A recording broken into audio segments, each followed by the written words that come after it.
حظا مما ذكروا به فأرينا بينهم العداوة والبغضاء إلى يوم القيامة وسوينا بهم بما كانوا يصنعون. يا أهل الكتاب قد جاءكم رسولنا يبين لكم كثيرا مما كنتم تخفون من الكتاب ويعفو عن كثير لكم من الله نور وكتاب مبين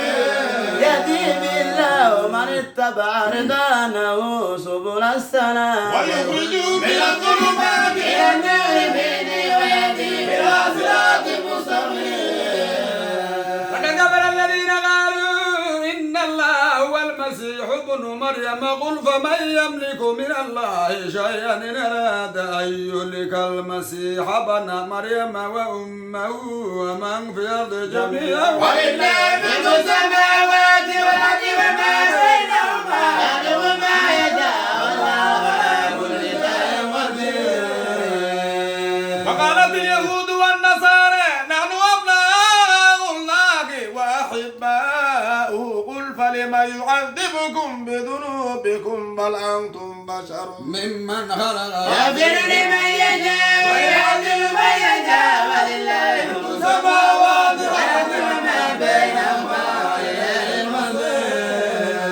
يا أهل الكتاب قد جاءكم رسولنا يبين لكم على فترة من الرسل أن تقولوا ما جاءنا من بشير ولا نذير فقد جاءكم بشير ونذير والله على كل شيء قدير.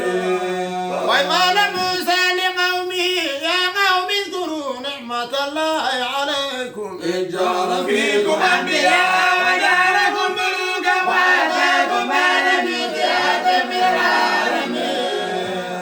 قالوا ادخلوا الأرض المقدسة التي كتب الله لكم ولا تتدخلوا فتنقلبوا خاسرين.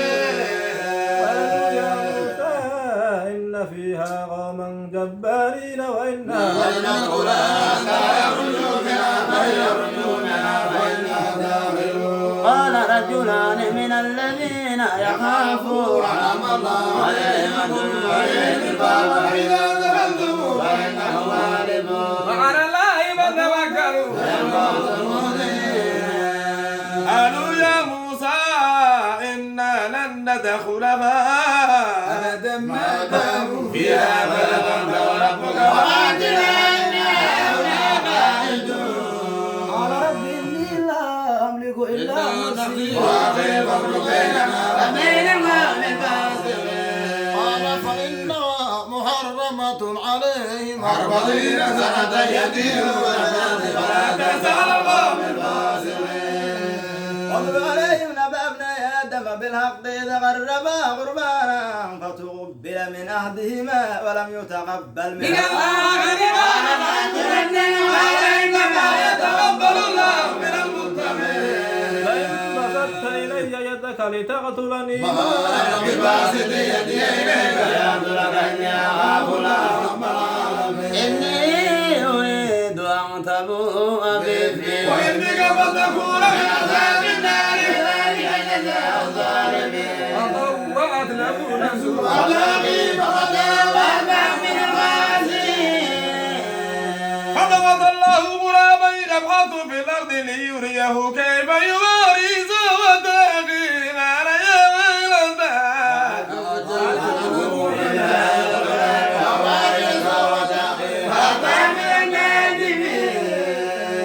لذلك كتبنا على بني إسرائيل أنه من قتل نفسا بغير نفس أو فساد في الأرض فكأنما قتل الناس جميعا ومن أحياها فكأنما أحيا الناس جميعا ولقد جاءهم رسلنا بالبينات ثم إن كثيرا منهم بعد ذلك في الأرض لمسرفون. إنما جزاء الذين يحاربون الله ورسوله ويسعون في الأرض فسادا أن يقتلوا أو يصلبوا أو تقطع أيديهم وأرجلهم من خلاف لا ينفع من هذه الدار يا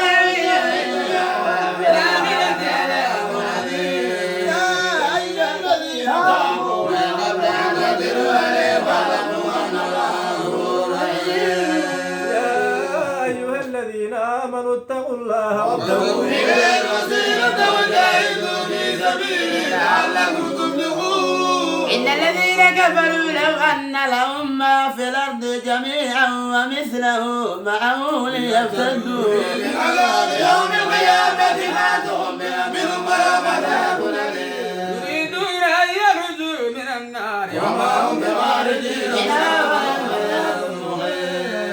والسارق والسارقة فاقطعوا أيديهما جزاء بما كسبا نكالا من الله والله عزيز حكيم. ومن تاب من بعد ظلمه وأصلح فإن الله يتوب عليه إن الله غفور رحيم. ألم تر من أن له ملك السماوات والأرض يعذب من يشاء ويغفر لمن يشاء الله على كل شيء قدير. يا أيها الرسول لا يحزنك الذين يسارعون في الكفر من الذين قالوا آمنا بأفواههم ولم تؤمن قلوبهم ومن الذين هادوا سماعون للكذب سماعون لقوم آخرين لم يأتوك يحرفون الكلمة من بعد مواضعه يقولون إن أوتيتم هذا فخذوه وإن لم تؤتوه فاحذروا ومن يرد الله فتنته فلن تملك له من الله شيئا أولئك الذين لم يرد الله أن يطهرهم الفرد في الدنيا وفي الآخرة عذاب عظيم. سماعون للكذب أكالون للسحت فإن جاءوك فاحكم بينهم أو أعرض عنهم وإن تعرض عنهم فلا يضرون به وإن كذبكم بينهم من الذين لا يحب المفسدين. وكيف يحكمونك وعندهم التوراة فيها حكم الله وحده ببعد ذلك وما أولئك بالمؤمنين. إنا أنزلنا التوراة فيها هدى ونور يحكم بها النبيون الذين أسلموا للذين هادوا والربانيون والأحبار بما استحفظوا من كتاب الله وكانوا عليه شهداء فلا تحسبوا الناس واخشوني ولا تشتروا بآياتي ثمنا قليلا وغلبكم بما أنزل الله فأولئك هم الكافرون. وكتبنا عليهم فيها أن النفس بالنفس والعين بالعين والأنف بالأنف والأذن بالأذن والسن بالسن والجروح قصاص فمن ترجع به فكفارة له ومن تجه بما أنزل الله فأولئك هم الظالمون. وقفينا على آثارهم بعيسى ابن مريم مصدقا لما بين يديه من التوراة وآتيناه الإنجيل فيه هدى ونور ومصدقا لما بين يديه من التوراة هدى وموعظة للمتقين. وليحكم الإنجيل بما أنزل الله فيه ومن لم يحكم بما أنزل الله فأولئك هم الفاسقون. فأنزلنا إليك الكتاب بالحق مصدقا لما بين يديه من الكتاب ومهيمنا عليه فاحكم بينهم بما أنزل الله ولا تتبع أهواءهم عما جاءك من الحق لكل جعلنا منكم شرعة ومنهاجا ولو شاء الله لجعلكم أمة واحدة ولكن ليبلوكم فيما آتاكم واستبقوا الخيرات إلى الله مرجعكم جميعا وينبئكم بما كنتم به تختلفون. واحكم بينهم بما أنزل الله ولا تتبع أهواءهم واحذرهم أن يفتنوك عن بعض ما أنزل الله إليك فإن تولوا فاعلم أنما يريد الله أن يصيبهم ببعض ذنوبهم وإن كثيرا من الناس لفاسقون. أفيحكم الجاهلية وما أنزل من الله لقوم يوقنون. يا أيها الذين آمنوا لا تتخذوا اليهود والنصارى أولياء بعضهم أولياء بعض ومن يتولهم منكم فإنه منهم إن الله لا يهدي القوم الظالمين. فترى الذين في قلوبهم مرض يسارعون فيهم يقولون نخشى أن تصيبنا دائرة فعسى الله أن يأتي بالفتح وأمره ويتيب على ما أسروا بلا مشرك آثمين.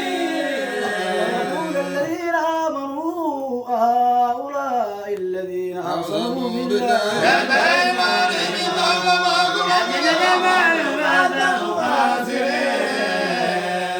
يا أيها الذين آمنوا من يرتد منكم عن دينه فسوف يأتي الله بقوم يحبهم ويحبونه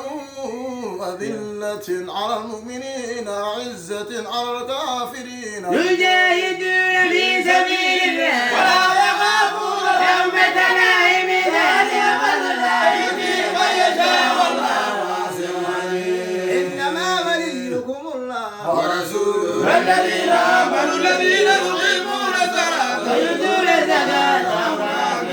ومن يتولى الله ورسوله والذين آمنوا هم غالبون يا أيها الذين آمنوا لا تتخذوا الذين اتخذوا دينكم هزوا ولعبا من الذين أوتوا الكتاب من قبلكم الكفار أولياء واتقوا الله إن كنتم مؤمنين وإذا ناديتم إلى الصلاة اتخذوها هزوا ولعبا ذلك بأنهم قوم لا يعقلون قل يا أهل الكتاب هل تنقمون منا إلا أن آمنا بالله وما أنزل إلينا وما أنزل من قبل وأن أكثركم فاسقون ونبئكم بشر من ذلك مثوبة عند الله من لعنه الله وغضب عليه وجعل منهم القردة والخنازير وعبد الطاغوت أولئك شر مكانا وأضل عن سواء السبيل وإذا جاءوكم قالوا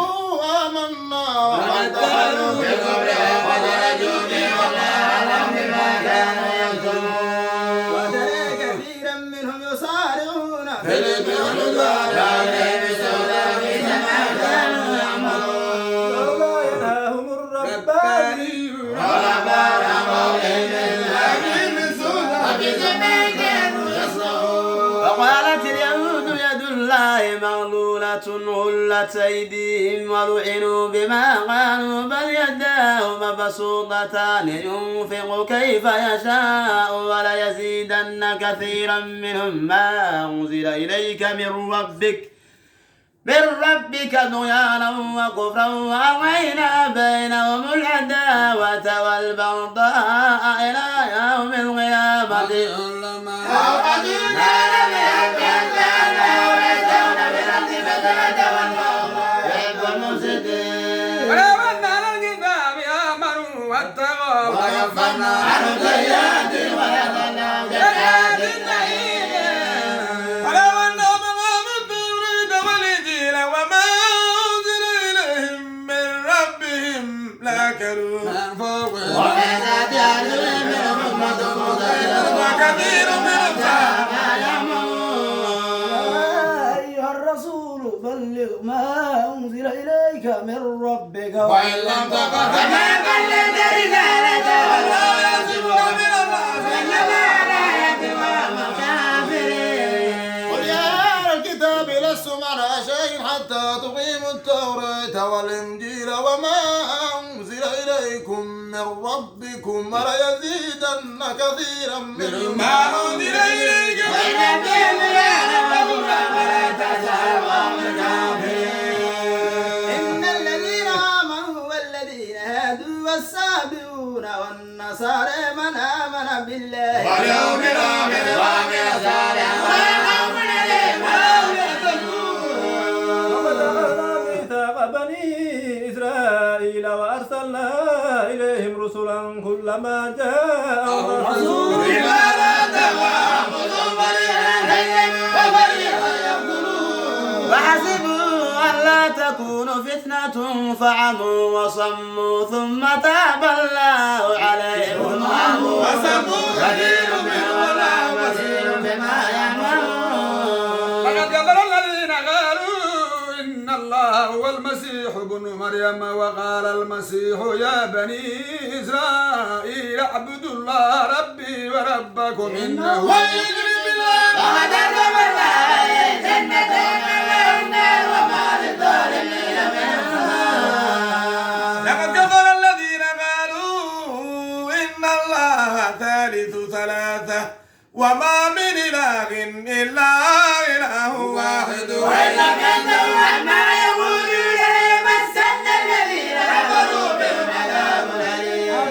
يتوبون إلى الله ويستغفرون الله غفور رحيم والمسيح ابن مريم إلا رسول قد خلت من قبله الرسل وأمه صديقة كان يأكلان الطعام انظر كيف يبين لهم الآيات ثم انظر أنى يؤفكون ولا تعبدون من دون الله ما لا يملك لكم ضرا ولا نفعا والله هو السميع العليم قل يا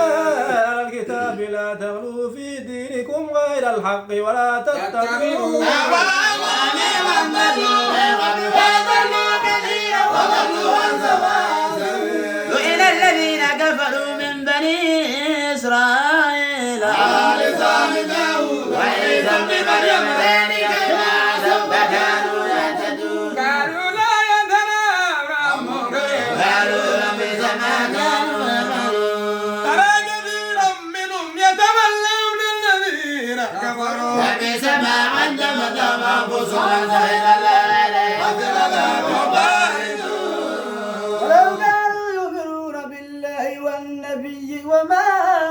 أنزل إليه واتخذوا أولياء ولكن كثيرا منهم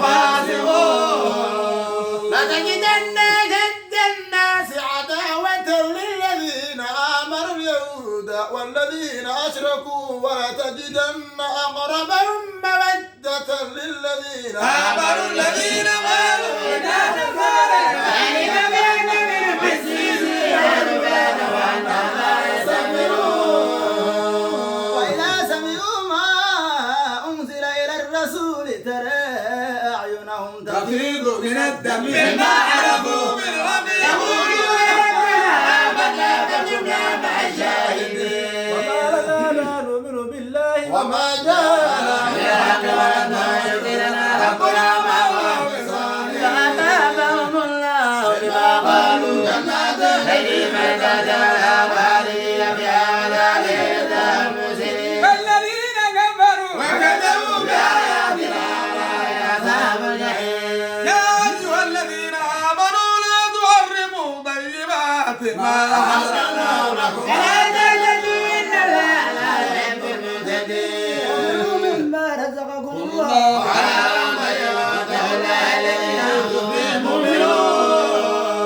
لا يؤاخذكم الله باللغو في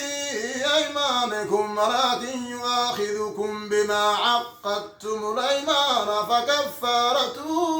إطعام 10 مساكين من أوسط ما تطعمون أهليكم أو كسوتهم أو تحرير رقبة فمن لم يجد فصيام 3 أيام ذلك كفارة أيمانكم إذا ولدتم فاغفروا أيمانكم كذلك يبين الله لكم آياته لعلكم تشكرون يا أيها الذين آمنوا إنما الخمر والميسر والأنصاب والأزلام رجس من عمل الشيطان فاجتنبوه لعلكم تفلحون إنما يريد الشيطان أن يوقع بينكم العداوة والبغضاء في الخمر والميسر فيصدهم عن الله وعن الصلاة فهل أنتم منكرون وأطيعوا الله وأطيعوا الرسول وإن توليتم فاعلموا أنما على رسولنا البلاغ المبين ليس على الذين آمنوا وعملوا الصالحات جناح فيما طعموا إذا ما اتقوا وآمنوا وعملوا الصالحات ثم اتقوا وآمنوا ثم اتقوا وآثروا والله يحب المحسنين يا أيها الذين آمنوا ليبلونكم الله بشيء من الصيد تناله أيديكم ورقاؤكم يعلم الله ويخافوا بالغيب فمن اهتدى بعد ذلك فله عذاب يا الذين آمنوا لا تقتلوا الصيد وأنتم حرم ومن قتله منكم متعمدا فجزاء مثل ما قتل من النعم يحكم به ذوى عدل منكم يحكم به ذوي عدل منكم هديا بالغ الكعبة أو كفارة طعام مساكين أو عدل ذلك صيام ليذوق وبال أمره فالله ما ذهب ومن عاد فانتقم الله منه ولا أحل لكم صيد البحر وطعامه متاعا لكم وللسيارة وحرم عليكم صيد البر ما تدبرون واتقوا الله الذي إليه تحشرون. جعل الله الكعبة البيت الحرام قياما للناس والشهر الحرام والهدي والقلائد ذلك لتعلموا أن الله يعلم ما في السماوات وما في الأرض وأن الله بكل شيء عليم. شديد العقاب وأن الله على الرسول إلا البلاغ والله يعلم ما تبدون وما تكتمون. قل لا يستوي الخبيث والطيب ولو أعجبك كثرة الخبيث فاتقوا الله يا أولي الألباب لعلكم تفلحون. يا أيها الذين آمنوا لا تسألوا عن أشياء إن تبد لكم تسكم من تسجوا أتاهي يجرون تبتلكم أفالله ولا غفور رحيم. قوم يغفرون ربهم يا كافرين. وجعلناه من بحيرة ولا صائبة ولا وصيلة ولا حام ولا إن الذين كفروا يفترون على الله كذبا وهم لا يعقلون. وإذا قيل لهم تعالوا إلى ما أنزل الله وإلى الرسول قالوا حسبنا ما وجدنا عليه آباءنا ولو كان آباؤهم لا يعلمون خيرا ولا يهتدون. يا أيها الذين آمنوا عليكم أنفسكم لا يضركم من ضل إذا اهتديتم إلى الله مرجعكم جميعا وينبئكم بما كنتم تعملون. يا أيها الذين آمنوا شهادة بينكم إذا حضر أحدكم الموت حين الوصية اثنان ذوى عدل منكم أو آخران من غيركم إن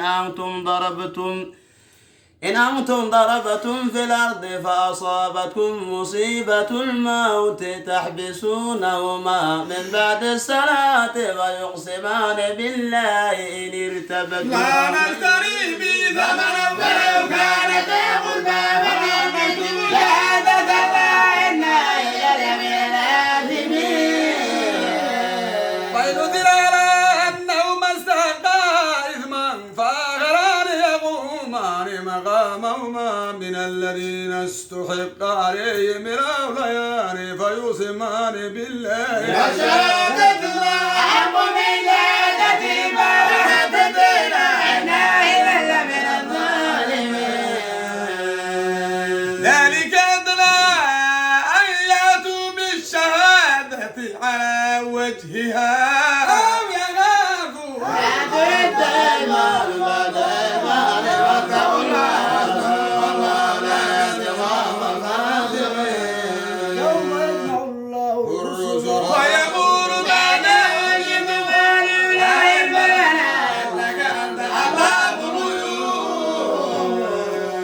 قال الله يا عيسى ابن مريم اذكر نعمتي عليك وعلى والدتك إذ أيدتك بروح القدس تكلم الناس في المهد وكهلا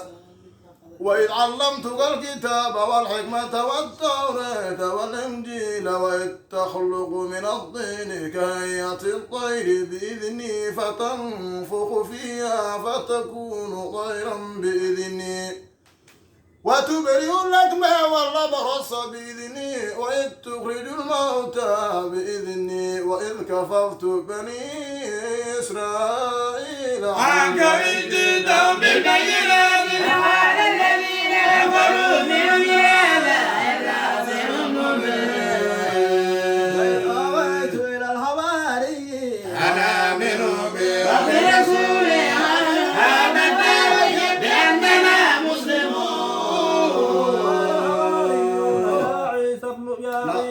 مريم هل يستطيع ربك أن ينزل علينا مائدة من السماء رتبنا إن كنتم مؤمنين قالوا نريد أن نأكل منها وتطمئن قلوبنا ونعلم أن قد صدقتنا ونكون عليها من الشاهدين قال عيسى ابن مريم اللهم ربنا أنزل علينا مائدة من السماء تكون لنا عيدا لأولنا وآخرنا وآية منك وأنت خير الرازقين قال الله إني منزلها عليكم فمن يكفر بعد منكم فإني أعذبه ولا أعذبه من وقال الله يا عيسى ابن مريم أنت قلت للناس اتخذوني وأمي إلهي من دون الله قال سبحانك ما يكون لي أن أقول ما ليس لي بحق إن كنت قلت فقد تعلم ما في نفسي وأعلم ما في نفسك إنك أنت علام الغيوب فقلت لهم إنما أمرتني به أن اعبدوا الله ربي وربكم وكنت عليهم شهيدا ما دمت فيهم فلما توفيتني كنت أنت الرقيب وأنت على كل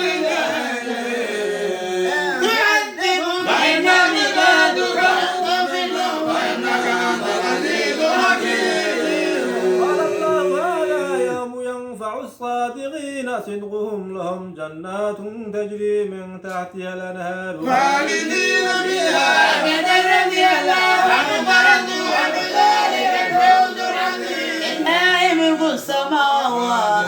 وما فينا وعلى كل شيء قدير رب صل على محمد نبينا أشرف الأنام الله يا رب صل على محمد نبينا أشرف الأنام رأيت المصطفى في المنام بروضتي أشرف محمد الله يا رب صل على محمد نبينا أشرف الأنام ليلة الخميس وموهبة من ربي لنا الله يا رب صل على محمد نبينا ربي لنا حياك بدري المنير فلا شكاء له ختام يا رب صل على محمد نبينا نبينا وكان جالسا في المحافل والناس خالفه بدعامه الله يا رب صل على محمد نبينا نبينا وما رأيت به يقينا فصحت سيعا تبيت ماما